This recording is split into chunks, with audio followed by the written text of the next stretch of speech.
মালদা দক্ষিণ কেন্দ্রের বিজেপির সাংগঠনিক সাধারণ সম্পাদক তথা ইংরেজবাজার পুরসভার বিরোধী দলনেতা অম্লান ভাদুরীর গাড়িতে হামলা।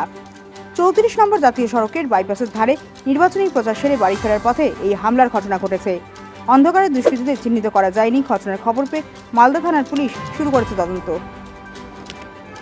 থেকে বেরিয়ে গেছিলাম, দিয়ে আবার ব্যাক করে আমরা আসছি বাড়ির দিকে। ওই সময় ওইখানে কয়েকজন 4-5 জন দাঁড়িয়ে ছিল। ও আমার বাদিকে একটা রড দিয়ে, বড় রড বা হাতুড়ি কিছু ছিল বড় ডান্টির, সেটা দিয়ে গাড়িতে ইয়ে করে, কিন্তু ড্রাইভারের সতর্কতার জন্য ওই দিকটায় লাগে না। তার থেকে আরও 50 মিটার পাড়িয়ে গিয়ে আরও দুজন মিলে ওইরকমভাবে দাঁড়িয়েছিল, যারা চার্জ করলো ড্রাইভারের দিকে, কিন্তু ড্রাইভারের না লেগে ওইটা আমার লুকিং গ্যাসটা পড়ে লুকিং গ্যাসটা গোড়া থেকে ভেঙে পড়লো। এবং যেটা মনে হচ্ছে বড় হাতুড়ি, লম্বা টানার হাতুড়ি অথবা বড় রড কিছু একটা ছিল, যেটা দিয়ে এটা করেছে। কি মনে তো একদম মানে মেরে ফেলার মতো আক্রমণ।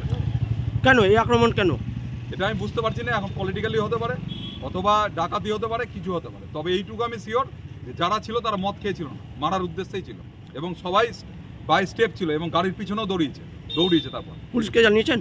আমি আইসি সাহেবকে ফোন করলাম অলমালদা, এবং আমি ওখান থেকে বেরিয়ে এসে, কারণ ওখানে কি অস্ত্র আছে আমি ওখানে দাঁড়াতে পারলাম না, আমি ওখানে এসে যেখানে আমাদের ক্যাম্প আছে পুলিশের ব্রিজের এপারে, ওখানে এসে দাঁড়িয়েছি।